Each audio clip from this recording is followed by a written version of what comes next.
You wipe away all tears. You mend the broken heart. You're the answer to it all, to it all, Jesus. Malamusiza kumena mikono jaffe abalungi twagala okwebaza Katonda akaseera kaffe kanateera kaseera kaffe akanyuvu kaseera kaffe akamuwanguzi tawanika programu yaffe ennyuvu era enganzi omwoyo omutukuvu tumwebaliza ddala olw'ekisa kye ekingi kyatutuusizaako era kyatukoledde olw'obulungi n'ekitiibwa kye n'omukwano. Mbeebaza ab'emikwano nga owuliriza programu yaffe eno muwanguzi tawanika tweyanziza era twebaziza nnyo omwoyo omutukuvu okubeera nti atuwadde omukisa okuba nti tugenda kumalirizaako ffenna omwaka 2018 ate era nga tuweereddwa omukisa okubeera nti programu yo enganzi muwanguzi tawanika asobodde okubanga ali live watwogerera wano mu studio mu dakiika zaffe zino zetuliko. Bannange njagala kubeebaza kutwala omwaganya guno okwebaza mikwano gyaffe mwenna ababadde abasaale mu programu eno muwanguzi tawanika ababadde abatukoledde omulimu omunene nnyo ddala mu WhatsApp groups zaffe ezo, abalikodinga ne batusindikira, abatubuulira ne batuzuukusa. Bannange mwenna abakoze buli kintu kyonna omwaka guno bosobodde okubanga olina bowadde ne basobola okubanga bawulira ekigenda mu maaso era abasumuluddwa abaweereddwa omukisa. Manyi nti nga baweereddwa omukisa naawe Katonda tasobola kulya nguzi, naawe agenda kuwa omukisa mukwano gwange. Era simanyi naye 2018 ye tumusiibula lunaku nno lwaleero tumusiibulira ddala wetunaakeesesa olunaku olw'enkya tujja kuba tuyingidde 2019. Ekyawandiikibwa kyaffe okimanyi nti akabwa akalamu kasinga empologoma enfu kasitooba ng'okyali mulamu. Mu programu eyaffe eno ey'abawanguzi essaawa yonna ogenda kuyitibwa omu ku bawanguzi. Teweerabira nti omulabe atawaanya obulamu bwo, atawaanya amakaago, atawaanya emirimu gyo, oyo ye twamuwangula naki? Twamuwangula n'ekigambo kino eky'obujulizi. Essaawa yene ey'omukaaga bw'ogiwuliranga otegeera butegeezi nti oli mu kaseera kakuwangula sitaani, ate era nga n'akaseera akalala kakugulumiza Katonda waffe, ate era kwongera kukukolera ebikulu n'ebyamaanyi. So ye programu yaffe eno etuzibudde amaaso, etuwadde omukisa, etwongedde okumanya ebikwatagana ku bulamu bwaffe, etwongedde okwezuula netwezuula ate netukomezaawo essuubi. Juliet Juko Jeje nze ndi emabega w'omuzindaalo guno olw'ekisa kya Katonda oyo ansobozesezza okutuula mu programu eno omwaka guno gwonna. Neebaza ekisa kya Katonda ekinsobozesezza kubanga tegabeera maanyi gaffe newankubadde obusobozi bwaffe, naye omwoyo omutukuvu oyo yatusobozesa munnange n'otuula okuva ku Monday mpaka Friday essaawa zezimu. Ekyo munnange nkyebaza nange Katonda oyo. Ate nembeebaza abatankooye munnange ne mutakoowa ddoboozi lino ne libatuukangako buli olukya, buli lunaku, buli kiro, buli misana, buli kiro n'oliwulira n'otalikoowa. Era twebaza ekisa kya Katonda. Bannange mbaagala nnyo, simanyi bwe nsobola ku expressinga kwagala kwange, naye mbeebaza, mbaagalira ddala nnyo abali mu Uganda, manyi bangi nnyo abali mu butale, abali mu zi offices, abali mu malwaliro, bantu bangi nnyo. Era nkansaba olwaleero tukkiriza Katonda ntujja kweyongera okusinkana ffenna twebuuzeeko twegweko mu bufuba Katonda waffe nga bw'ali omulamu. Era nga neebaza radio eno sofa weetuuse mikwano gyaffe abalungi abeeyiganga abaatwegattako omwaka guno ku 13 katonyeze 9 ate ne twebaza ne Mukama yatugattako abe Fort Poto ku 96 katonyeze 0 ne twebaza Katonda yatugattako aba MCF Radio 2016.caster.fm abonno be batusooka munnange okuwulira nga tena bakutuuka ku radio eno nga bwe tujiwulira ne batusooka ndoza bondozo omwaka kati bo babeera bawezeza gwa kusatu aba radio tuba tujaguza ebiri naye bo abeera bajaguza esatu mu byonna twebaza kubanga Katonda amazima atukoledde era nebaza abamu America bangamba muzukuka sawa 9 program ene egenda okutuuka sawa 9 sawa 10 na musazaamu otulotwa mwene mujiwulira abeera ndani abamu Europe Sweden ludda wabanaye kubanga of course etuuka buli wantu wonna Arabic countries mbebaza twebaza mukama era mmanyi nti buli muntu yenna gw'ogigambye aweereddwa omukisa kubanga abasinga bagamba bagitugamba oli yaŋŋamba teekako ku 98 mwebala omulimu ogwo ogukoleddwa sisobola gubuusiza ddala maaso newankubadde leero nina omuwanguzi naye mpulira olwaleero ng'omwaka gufundikira neebaliza ddala mikwano gyaffe ababeera ku live chat nemusobola okubanga ate nammwe buli kyemuwulira bannammwe kyemuba batawulidde nemukibateerayo omukyala Betty Mbatudde, Michelle, omukyala Eunice, mwami Nicholas Stevens, temukooye wadde munange ebintu bingi ebiba byetaagi kukola naye nemusobola okubanga mutusindikira ate netugenda nno abali mu WhatsApp group baleewo mukyala Sofia bali mu kunoonya simanyi oba walabiseeko batugambye watuuse ne Uganda naye abantu bagamba wazze naye ani anatusindikira obuntu bannange mwebale omulimu ogwo tetusobola gubuusa maaso kubanga munange buli omu alina Katonda kyamuyitidde okukola alina nekyasobola okukola mu Bwakabaka mikwano gyammwe bennyini be babeebaza akensuso nze abamu mbasibamanyi naye bo beebaza akensuso ne bagamba Musumba noono mutwebalize atukoledde omulimu guno noono mutwebalize atukoledde recordings zino banaye Mukama abampeera omukisa niyo olwaleero tolina omuwanguzi agenda kubanga atukola ki atubuulira kubanga munaye program eri nti muwanguzi takola ki muwanguzi tawanika muzikirize mu kaseera kano bwe kati enyaniriza omuwanguzi waffe atubuuzeeko atubuulire ku mannya ge gy'asinzidde okubanga tuli wamu naye mikwano bwe wabeerawo abantu abatubayiredde omugaso ku live chat osobola obbansindikira nange mu groups zaffe ez'enjawulo ng'omulaba abadde wa mugaso tumwebalizeeko ffenna mu lujjudde munsindikire wano ombuulire n'omulimu gwatukozeemu. Special thanks to Sophie and Eunice, mwebale nnyo okuwa WhatsApp and whole new meaning munange mubansindikire bambi tube appreciating olwekyo nakyo kibatukoledde nga ffe aba muwanguzi tawanika and MCF at large. Taata nsanyusa okulabako. Nange nsanyusa nnyo okusanga wano. Era abaami munaabeera muntu era gw'omaliriza olunaku luno. Kisa kya Katonda kyennyini. Tusanyusa okulabako taata. Amiina nyawo. Amannya n'eddoboozi ne gy'osinziiridde nga tuli wamu naawe mu kaseera kano. Eddoboozi liwulirwa. Ssebo wange. Pastor Tulyatunga Adrian. Nvudde Kabaale. Nga nsumba ekanisa Grace Restoration Church Lwakacereje Nyakigugwe Karo Sub County jenvudde Tulyatunga Adrian. Amen. Tulina bannange olwairo mu studio omuweereza wa Katonda Tulyatunga Adrian. Mama oyo yali kutuma lino erinnya Adriano balita Adriano mu Lukiga Olunyankole. Nkale munnange ogenda tutuviira ku ntono. Nange ndi musanyufu. Navudde Kabaale nga ndi musanyufu. Kubanga nze sekukuru najirira eno.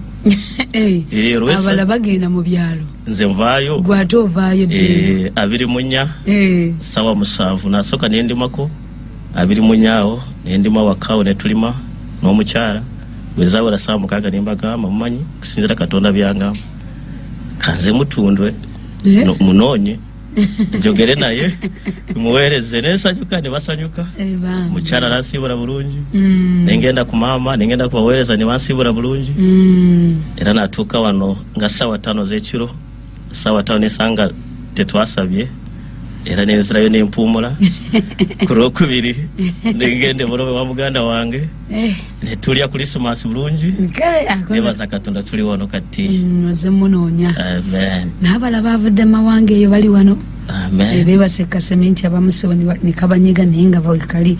Yes. Obulamu wabusanga otya ng'okula mukulu Tulyatunga? Nga nkula nagenda okuzaalibwa nga nze first born aliwo kubanga tulina omuzadde omune maama omu bakyaliwo muzadde bamuyita Gervasio Mujinya zalibwa Kabale bazigaaba maama Priscilla Kabongoya bamuyita Nabinika ndagenda kuzalibwa nga first born eyasooka yafa nga sina bakula eyarasoka kati nze mama ngamba yafuna olubuto era ne banzala bulungi nazalire waka mu mwaka gwa 1998 nga 23 olwokusatu ne banzala bulungi nenkula bulungi second born yaranzirako naye eyazalibwa yafa nga mutunulira nali nkuzeeko naye nafa nensigala wakataawo era ne waddako sister mulala emisibwe Roserina ne waddako abalongo babiri ne waddako Chiza ne waddako muwala ne waddako Kajuka Victor Mulenza Sembayo kati nitubeera mu family eyo nga bwe nazaliro nenkula bulungi abazadde ne banjagala ne tubeerawo nentandika P1 nesoma bulungi P7 najimala 1993 ku St. John's Nyakigo Primary School Nyakigugwe nefuna first grade nafuna 12 aggregates nayenga mu kusoma awo byaja tebyatambula bulungi kutandika mu P6 kulali na nimba wakubiri wakusatu naye mu P6 school fees ezati tango kubula abulamu abe mirembe ne kitango kubula mu katono nensija twagenda okukola moka ya P7 omutunga gunkuba ne gwitirawo no wagulu mama nanyonya obuti nasiga ku mutwe aho nimanga atereramu ne tukola PLOE omutunga gundumira ddala nga tuteeka waawo ekyo nenkiyitako nempono kusoma kwa ngoko abazadde bange bo kituufu bo bali twenywera ku mwenge nga banywa nga bayombamu nga abazadde bwe bayomba nga tukimanyi kya bulijjo akenge nga bakabeera nga bwe bibeera senior wano anko wange azaalibwa ne maama Koja nantwala mu senior wano ku St. Adrian Seminary Rubanda Kabale still nentandika senior wano aho nempitamu na era bagezi nawo nga nyina nensoma bulungi nga mbawa kusooka mbawa kubiri netujja nga tutambula bulungi nemwe natuuka mu senior 3 eddaru neryeyongera eddaru lino erikuba amayinja mu kirasi nzayomba bwe bagamba kulya emmere nzasookayo nendya balanga tebanakola ki tebanatuuka nenfuna amalala yena nembeeraawo banga ne report ya first term lector yawandiikako n'agamba very intelligent but very proud eddalo nga lisuse katawo senior 3 ngegwako eyalafu bafuuka wa kusooka n'abawa 12 12 singa nyingira mu senior 4 kati senior 4 eddalo era neriyingirawo nenyenyongera eyala mageza gatambula bulungi nengenda okulaba nga gakola gatya gakyuka nenze search faako kati mu senior 4 third term nenzija ene Kampala nengula ka calculator kakali katono nnyo ka scientific calculator kunada kusomero ka calculator ne bakabba bwe bakabba abaana tuwambona betugamba bano baana bakabye eddalu ne lyeyongera lector nankwata ne tugenda awo ne bampanishinga ne mbeera ku musenyu awo ne batubandishinga nakola senior 4 nga nva waka kubanga ne school fees nazo leteze nagwayo biology practicals byonna nabikora nga nvude waka briefing sajigendako senior 4 still sajikola bulungi nefuna mu 27 kati seminar awo nenjivaamu 98 nengenda St. Mary's College Rushoroza nga nkola PCB nensoma naye nali mupi mu senior 5 era sade tamu school fees nezibula samaliriza safuna report agenda mu senior 6 awo anko wange still nafayo nnyo nandeta ono Kampala secondary Mengo Road awo nandeta mu senior 6 99 era bwe twali tumarako mwaka ebigezo twali tubitandika 2 mu rumu yali November nadaye Kabale nga 19 ebigezo nga sibikoze. Ebigezo sabikola kasente ke kazibu kuyomba ddalo kubanga ozijukira bulungi nga si utandise okulakulaawo. Era sakula malala gasigala nga mangi. Kubanga zijukira amalala naye nga amalala ga bwavu. Hanga bwavu kandi mwavu naye nga ndi nyina amalala mangi. Kubanga zijukira awo school fees yaranga batuziteke ku Centenary. Era ngenda naye tuziteka ku Centenary banka ku Entebbe Road awo. Naye nga akora ku Serbia yali World Health Organization nga akolera ddala nga akimanya akora atya akora naye olunaku lumu lwatuuka nampa school fees yampa $5,000 ngende gi banking.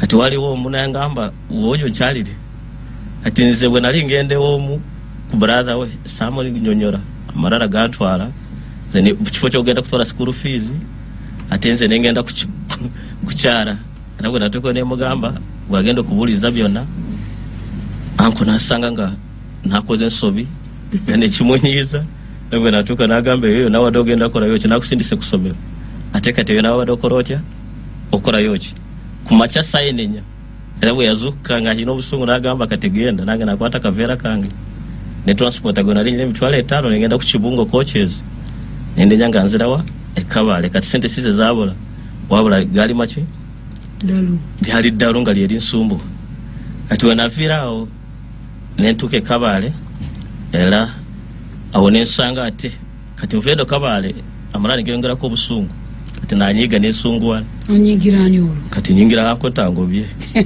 sikoze bigezo ntuke kabale ate nayo sanga nayo nga rutaro rwakoze rutya ruyingiddewo rwa mama ne daddy.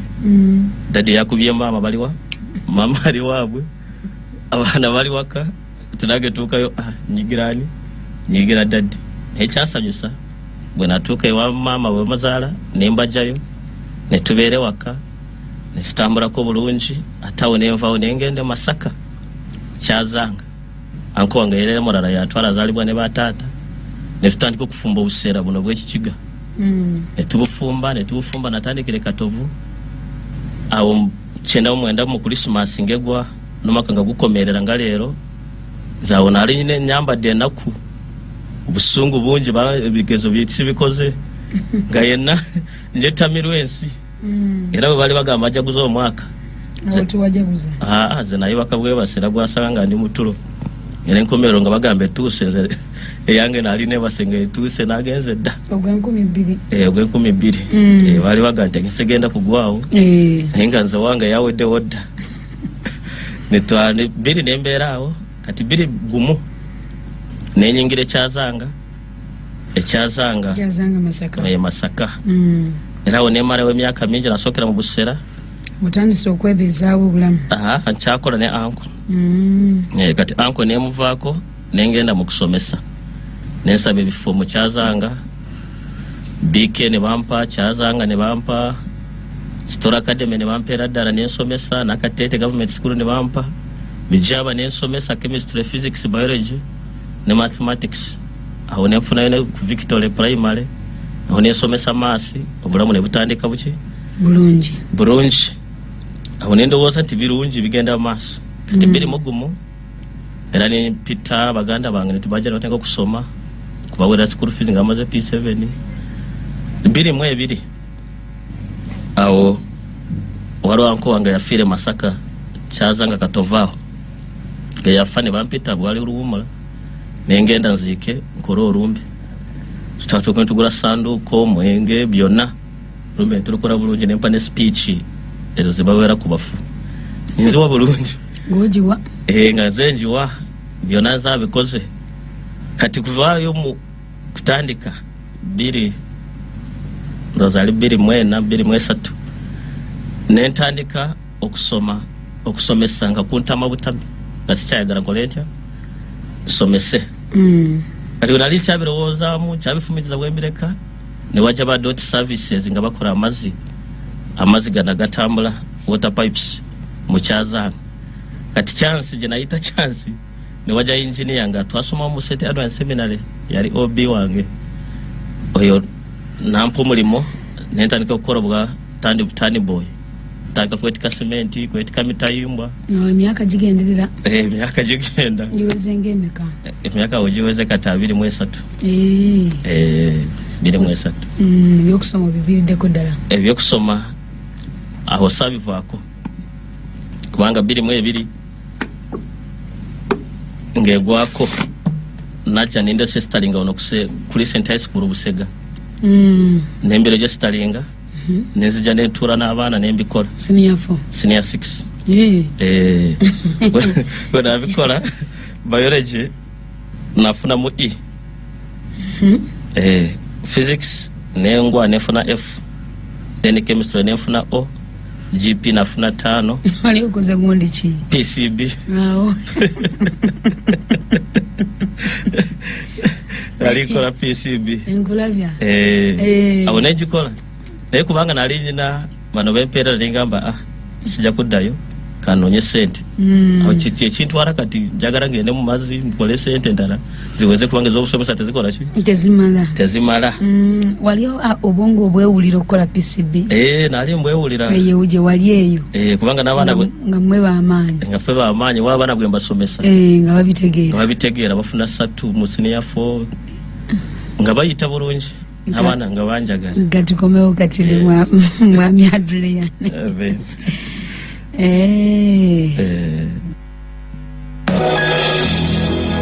Owuliriza 98 katonda musanvu MCF Radio emmere y'omwoyo gwo.